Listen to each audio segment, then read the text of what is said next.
Welcome back to another Sanctified in Truth video. We're actually going a little bit off script today. I had plans to talk about the Eucharist a little bit more, but we're going to switch it up in light of recent events. As everyone I'm sure knows, in the past week, or at least at the time of me filming this, Charlie Kirk has been assassinated.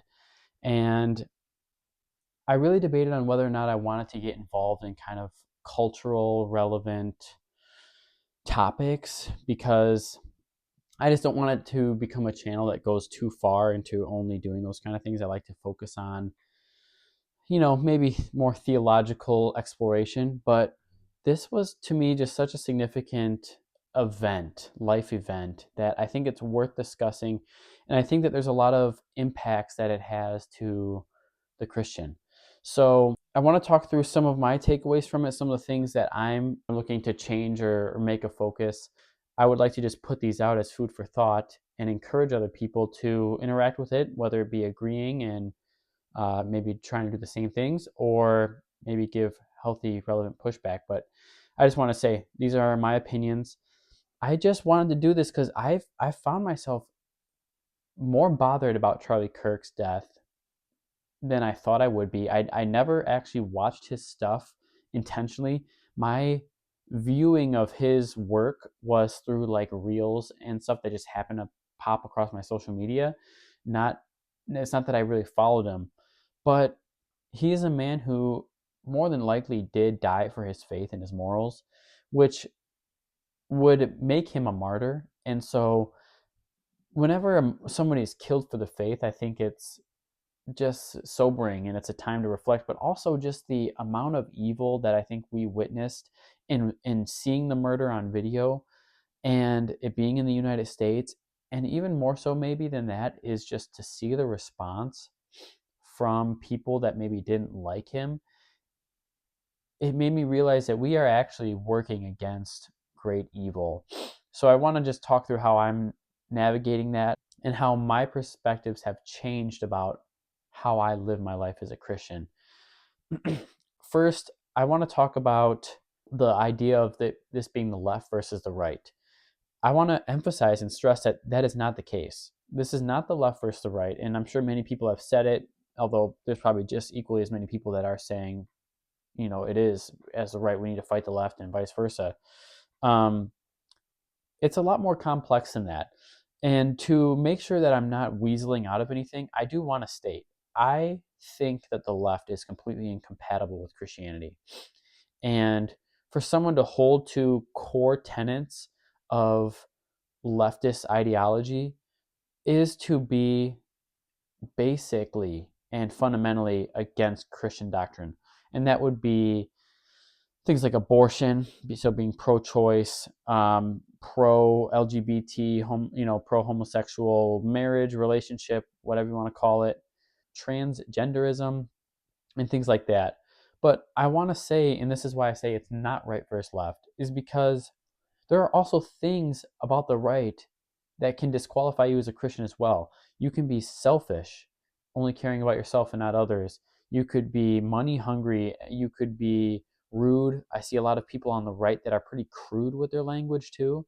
So I say that to not excuse the left or pander to them, but just to say that in many ways, as a real Christian, we don't fit in with the right completely either. And we need to be careful of being radicalized rightward, as opposed to taking a step back and realizing that neither one of them are inherently Christian.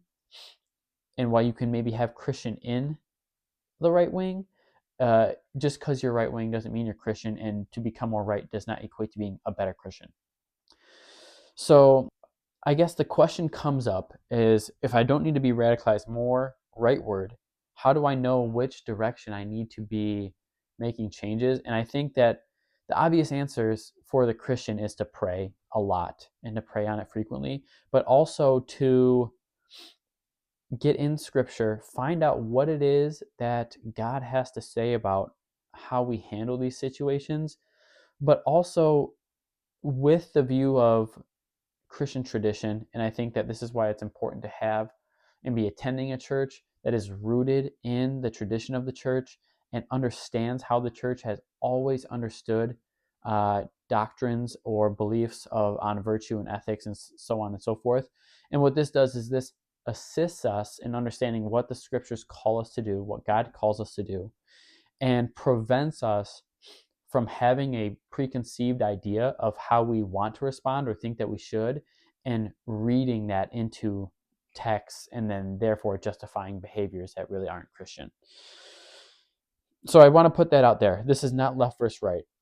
But I do want to emphasize, in no uncertain terms, Christians are at war. And I want to be careful about that, because when I say war, I don't mean violent.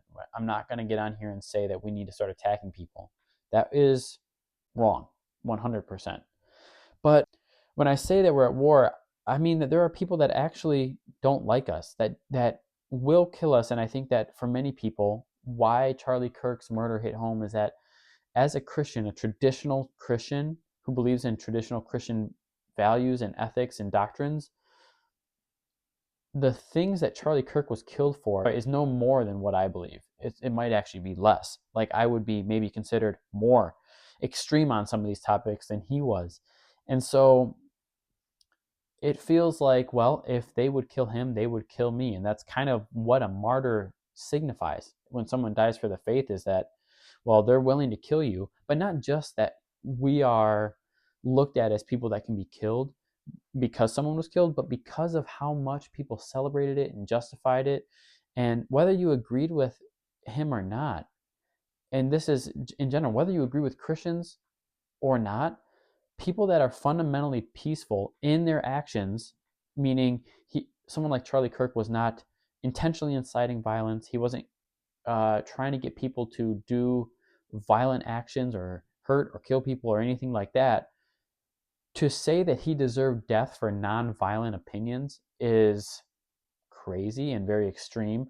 And so to find any way around justifying that just shows that you don't actually have a problem with us as Christians dying, and you're okay with going to extreme measures to do it. And for the sake of our future as Christians, whether it be my life or my kids' life or my wife's life, how we react to this evil will determine whether or not it goes checked or unchecked. And so that's what I mean by we are at war. There is a culture war that is not left versus right, but it is fundamentally the religion of secular Satanism versus Christianity. I think we need to recognize the danger that we're in. There was a time, I believe, where the nation was so predominantly Christian and enveloped in Christian values in some sense that even those that weren't Christian, or even those that weren't serious Christians, had absorbed Christian virtue and ethics. In most scenarios, most people could be trusted to act civilly and virtuously through the influence of Christianity on the culture as a whole. I think that those days are done. I think they're long done. The rates of Christianity in this nation have declined drastically. I would say at least half of the population of the United States has no Christian moral or ethic anymore, and instead is following themselves, being a god to themselves. And it's really just a religion of secularism and satanic principles, ethics, beliefs, virtues, whatever you want to call it. They can't be trusted to act morally. And this is a danger to us, to our kids, as I had already mentioned. And the time to be passive about combating it is done. And so we need to actually really focus in on what we should be doing and think, well, where do we go from here? What steps do we take as a Christian to remain loving of our neighbors, to not be violent, but to actively oppose the evil that is so clearly growing and has been growing for quite some time now. And I think first, we do need separation from non-Christians. And I don't mean to go off on a reservation and live only with Christians and never see another non-Christian again, and kind of just completely do everything you can to remove them out of your life. I just want us to recognize that they do want us dead, in the sense that they want what we believe gone and they are willing to kill for it. And those that aren't willing to kill are willing to applaud and encourage it. So I think for me, this plays out as um, if you are not somebody that I think is a real Christian, you don't get to watch my kids. You don't really get to associate with my kids. We should all be looking to remove our kids from the public sphere of education. The ideologies that cause this murder are reinforced in public schooling. And, at this point, I would even caution against a lot of private schooling. I mean, as for me and my wife, we plan to homeschool our kids. And I may recognize that that might not be on the table for everyone, but I do want to encourage people to make whatever sacrifice you need to do so, because it is that bad. If you send your kid away to a school for 8 hours to let people that are not actively interested in building them up in gospel and biblical truths, they will be built up in other things. They will start to feel normal around homosexuality and transgenderism, and all these seeds are going to get planted, and they're not going to be the seeds that you want them to be.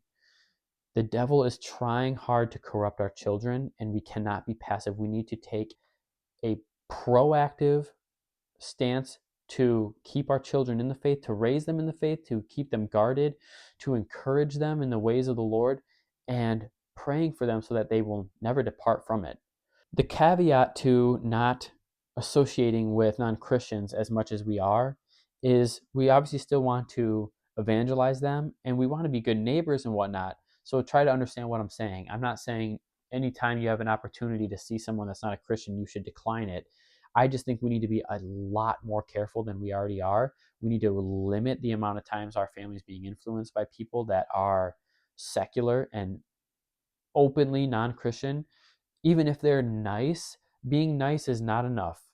You have to be building up, you have to be people that I would say are building up my kids and encouraging them also in the faith, and have kids that are doing the same. Otherwise, we're risking, we're gambling with the lives of our family. The next thing is, I think we should be better about putting Christians first. The devil has done a good job to play the game in which there has been a mobilization of people of similar beliefs that aren't Christian that are willing to back each other and help each other out. Non-Christians are willing to help each other out in some instances, and I think we've gotten so focused on outside of the Christian sphere that we've lost track of the fact that our calling is to take care of Christians first. Now, we should help our enemies when they need it. We should help the poor regardless, but I want to encourage people that as Christians, we should be first and foremost supporting other Christians, whether that be housing them, feeding them, giving them jobs, whether that means going to Christian businesses over other businesses. Why are we donating or spending our money or being patrons at places that aren't Christian, that are inherently against everything we believe, and we just are willing to give them money because we don't care? Let's build Christian communities. Let's push people and support them and move them forward so that we can get people in politics. We can get good, real Christian business owners. We can build up churches. We can support those that maybe are bold in their Christianity and they lose their job, and maybe you can be the Christian that hires them. You get what I'm trying to say. I think the time has come in which we need to reprioritize. And I think of Acts, the church in Acts, when the church is first formed, they come in and all the Christians sell all their possessions off and they lay it at the feet of the apostles, and the apostles distribute it amongst the church. And there's even significant instances of giving to other Christian communities around the world, at least what the world consisted of at that time. And I think we need to mimic that with the understanding that we can give to non-Christians, but that our focus needs to be in supporting the body, showing love for each other, so that others look in and not only do they see good ethics and hope and the gospel truths, but they see our love for each other and how we take care of each other. And I think that this serves both purposes of both evangelizing to people inadvertently, but also supporting the Christians and emboldening them. I think in this could also be, maybe it's time to start setting aside our luxuries and saying when we have extra money, we don't need to be buying whatever it is, but we can be supporting people that need it, that are, being the hands and feet of Christ. I'm not calling anyone to donate to us anything specific, so don't misunderstand my point here. In general, no matter whether it's monetary or verbally or however, I just think we should be looking more inward to support Christians before secular peoples and groups. The next thing I think we need to do is properly define what it means to be a Christian. A religion, any religion, is simply just a collection of beliefs and doctrines. So, not to say that Christianity is just following a list of doctrines, but there are specific beliefs. Like, you cannot deny the deity of Christ and be a Christian. This is, plain Christianity. So, there are numerous beliefs and doctrines that you need to affirm to be a Christian. And we have just gotten too loose on the doctrinal standards in the name of loving people. And we've misconstrued what love is, and we've turned it into tolerance. And those two are not the same. So, in order for real Christianity to make a comeback, because it hasn't gone away, it's just definitely not the mainstream popular thing that you see on social media for the most part. We need to understand that love is not the same as acceptance and tolerance. We can tolerate people in the sense that we don't violently hurt them for being a different belief, but we don't tolerate people and people's beliefs if they are outside of the scope of Christianity by welcoming them into Christianity.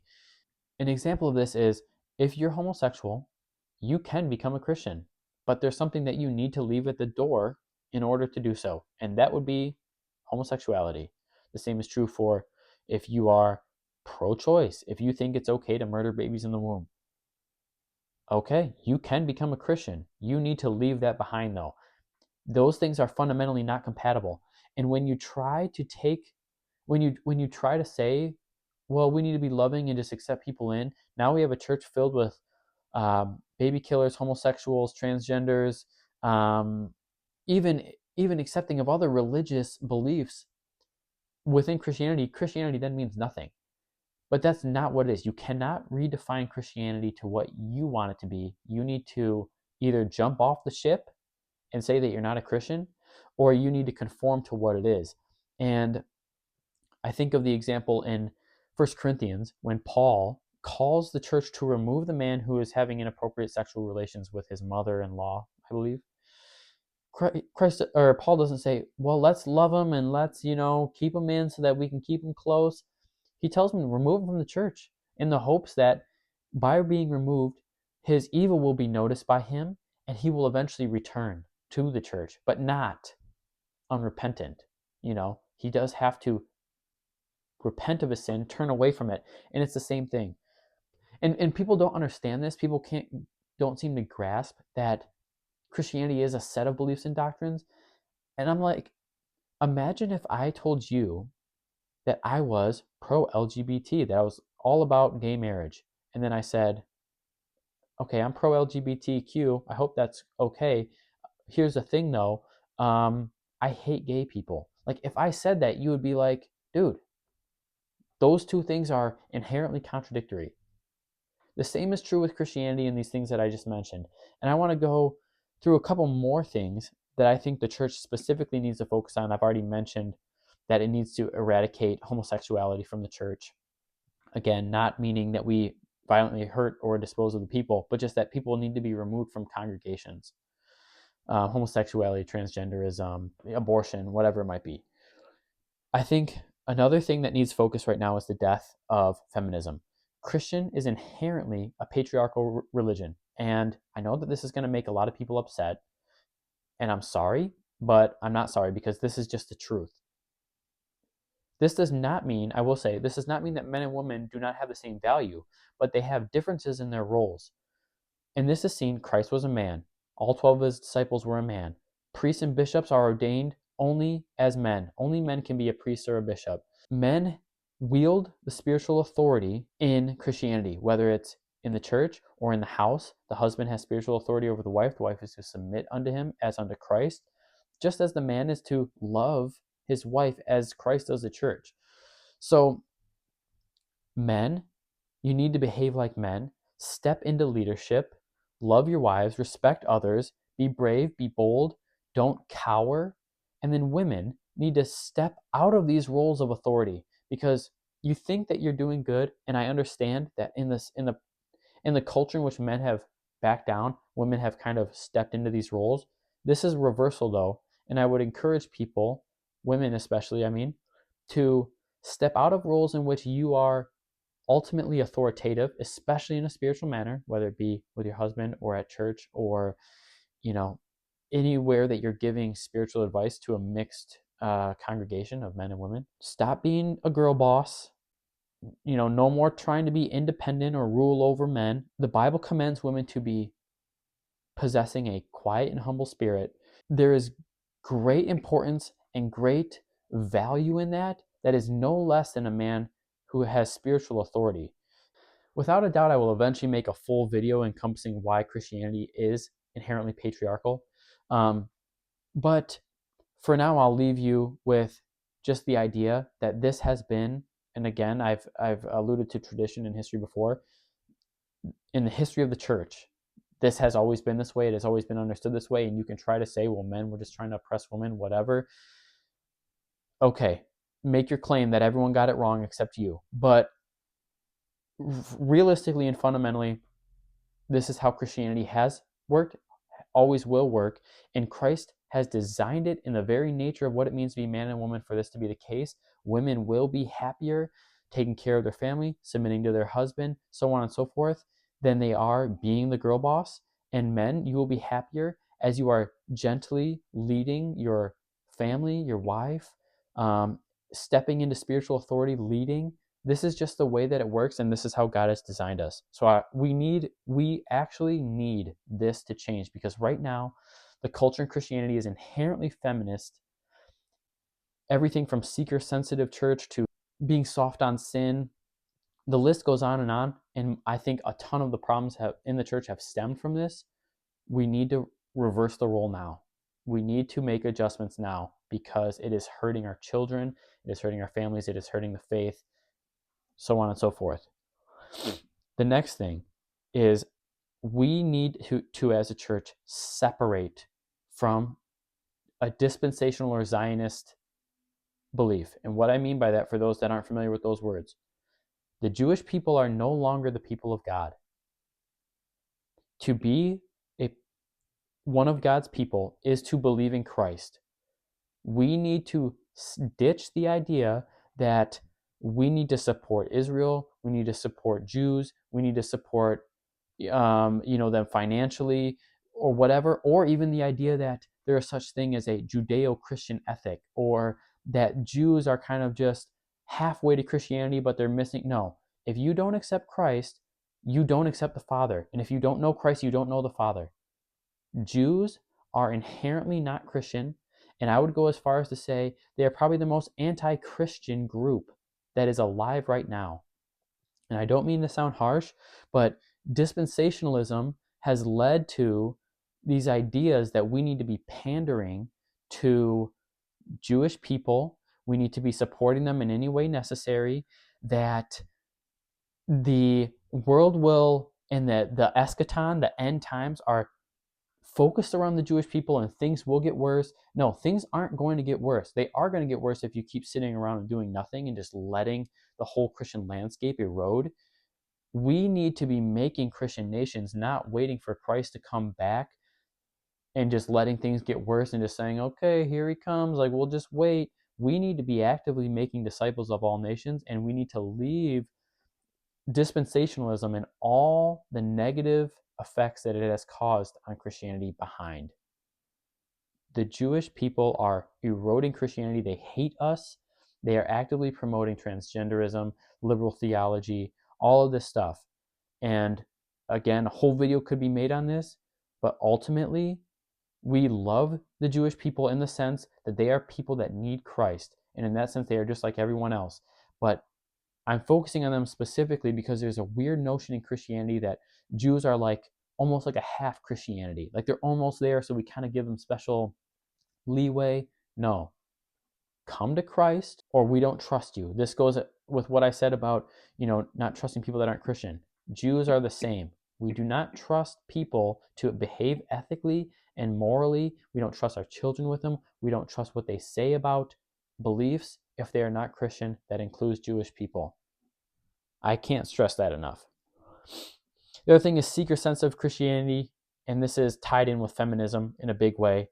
But the church is not a place of evangelism, believe it or not. We don't hold church services to draw people in. The church is for the body. It's for encouraging the body and growing the body of believers, meaning spiritually strengthening them to encourage the people that are already Christians. We evangelize outside of the church and we bring people to the church, but we don't water the church services down by having concerts and TED Talks and maybe flashy lights and smoke machines and all this other stuff so that people can enjoy themselves. Christianity needs to build up the body first, and we need to let people come on Christian terms, not try to deceive them into coming and then hope that they stay around. Like, no, that needs to be cut out. We need to be returning to a historic Christianity. We need to focus on purging sin. We need to focus on the sacraments. We need to focus on growing in love for Christ, not bolstering numbers for the sake of numbers. With all these topics that I mentioned about what is not a Christian and what needs to change in Christianity, I want to say that we also need to be careful about vouching for people as Christians. I often hear this man he's a great man of God, he's a great Christian, and a lot of times this is based off just a verbal assent to Christianity. Someone saying, like an athlete saying, "Oh yeah, I thank God for all this." That's not enough to be considered a Christian. We just need to be careful with people because I think we do a disservice to ourselves, to others, and especially to the people who are putting on Christ in a fake way when we affirm them as Christians when they don't act like Christians. Again, we can never know someone's full heart, and we can't know exactly what people always believe in the truth that's inside them, but we can judge people on their fruits, and we need to judge them on their fruits instead of, especially within the church, instead of just whether or not they give verbal credence to Christ. The next thing is focusing on the family. Now, this is not something that I've done perfectly, and I never will do it perfectly, but it's something that I have a renewed effort to strive in, and that is putting my family first. There's a lot of things that distract us nowadays, whether it be some form of entertainment, gaming, hobbies, work, pleasure, whatever it might be. There's a lot of things that pull us in different directions, and I think we need to remember that literally nothing is more important than spending time with our family. We need to put them first again, making a conscious effort to encourage our husband or our wife in the faith, raise our children in the faith. Men need to grow up. The time to be a 25, 28, 30-year-old, whatever, kid who does nothing except joke around all day, or I don't even know what people do all the time, watch Netflix 24/7 or play video games all the time. Like, let's start doing something real. Let's take our faith more seriously. Let's go to church. Let's bring our family to church. Let's stop chasing the things that the world promises: money, cars, women, whatever it might be. Let's lead our family, catechize our kids, teach them of Christ, pour into them, love them, and just be so active in them that we are proactively defending them against evil instead of reacting to just whatever the culture throws at us. And women, again, submit and respect your husband. Pour your whole self into your family, into your kids. Put your kids above yourself, and that's the same for men too, obviously. And again, catechize your kid. Be gentle. Teach your kid through example, like men should. Men need to show love, teach their kids love by how they love their wife, how they love their family. And women need to show their kids how to respect authority by how they respect their husband and how to be a gentle spirit. These are things that women are charged by the Lord to teach. Children or people that might watch this that would be maybe under the age of, 18, whatever you would say, that you're still under the rule of your parents. you are to respect your parents. I mean, this is obvious. Honor your parents, respect them. Obviously within the framework of, as far as they're not commanding you to do something ungodly, but I'm assuming that this is a Christian audience that I'm talking to. Make Christian friends in Christian communities. Surround yourself with Christians and good influences. Stay offline, as much as you possibly can, or at least control what you're influenced by online, what media you're consuming, so on and so forth. Lastly, I want to talk about areas where I think we need to be bold. As I see it, I think there are two areas that we need increased boldness. One is boldness against ahistorical Christianity. And this is some of the things that I talked about earlier about what is and isn't a Christian. We need to be bold in people that are inventing Christianity for themselves, whether it be bringing in liberal agendas, homosexuality, murder, whether it be even people that are promoting like a prosperity gospel, which is maybe more prevalent on for right wingers. We need to be in love, bold in dragging these people out of these scenarios, out of these churches. We need to be just, demanding of them essentially that these are not Christian doctrines and they need to remove themselves from them. I want to say for those listening, that might fall in these categories of what I would deem ahistorical Christianity. It's not because I'm saying that you're not a Christian per se that you have to leave these spaces, although that's very possible. It's because when you're in these spaces, you are opening yourself up to being deceived. You're vulnerable there because you have no actual support structure that is truly building you up in Christ. If they're letting things like homosexuality and abortion and all these other things fly, they are overlooking sin already. They will overlook yours too. And while that might sound good for someone who's trying to get away with sin, if you are trying to grow as a Christian, you need to confront your sin, repent of it, and get over it. And you need someone to hold you accountable. And the church is that, if the church actually does it. I also think that we need boldness towards non-Christians, boldness in sharing the gospel, boldness to speak against evil. And I think we need to be outspoken on these things. We have, for too long, been living in this polar opposite in which it's okay for everyone to say bad things about Christianity, but the second we say, hey, dude, you can't kill babies, as soon as we stand against transgenderism, homosexuality, as soon as we say, no, I'm not going to address you by she when you're clearly a man, as soon as we do that, we are the bad guys, but they can do it to us. So trying to play this game of I don't want to be the bad guy, it doesn't matter. You're the bad guy regardless to them. We need to call this out. We cannot let evil slide unchecked. This doesn't even have to be blatantly secular things. Like I had mentioned, abortion and homosexuality as obvious things that we should not be letting slide, but also selfishness, crudeness. If you see someone swearing up a storm as a Christian, check them. If you see them, even if they're not a Christian, check them. We just need to be more bold against these things because when people say nothing about it, it just kind of weasels its way into normative behavior. And I think we need to get back to calling sin sin and being bold about it. What I think goes hand in hand with that is boldness against those claiming Christ in vain. We need to be bold in telling people that they are outside of the scope of Christianity. With all things, the caveat has to be we have to approach it the right way and be loving about it and not just trying to dunk on people. But it needs to be said. People need to know that there are boundaries in Christianity, and once you cross them, you're not a Christian anymore. It's not going to be easy to do these things because we've dug ourselves in such a deep hole of just letting people do whatever and trying to passively love people by being tolerant and hoping that they come to Christ, which clearly didn't work. We have dug ourselves in such a deep hole, and in order to get out, we need to be very bold and confrontational in a healthy way, in a loving way. It goes without saying that everything needs to be done with a significant amount of prayer, and we need to be praying more over our families, over our friends, over our workplaces, over our decisions, all these things, our nation, etc. So to summarize, Christians have been tolerant for far too long, and we've been doing this tolerance in the name of love to the point where we're just accepting sin and trying to let people live in their sin until hopefully they come around to being a better Christian. The last 15 or so years at least have proved that this is just not going to work.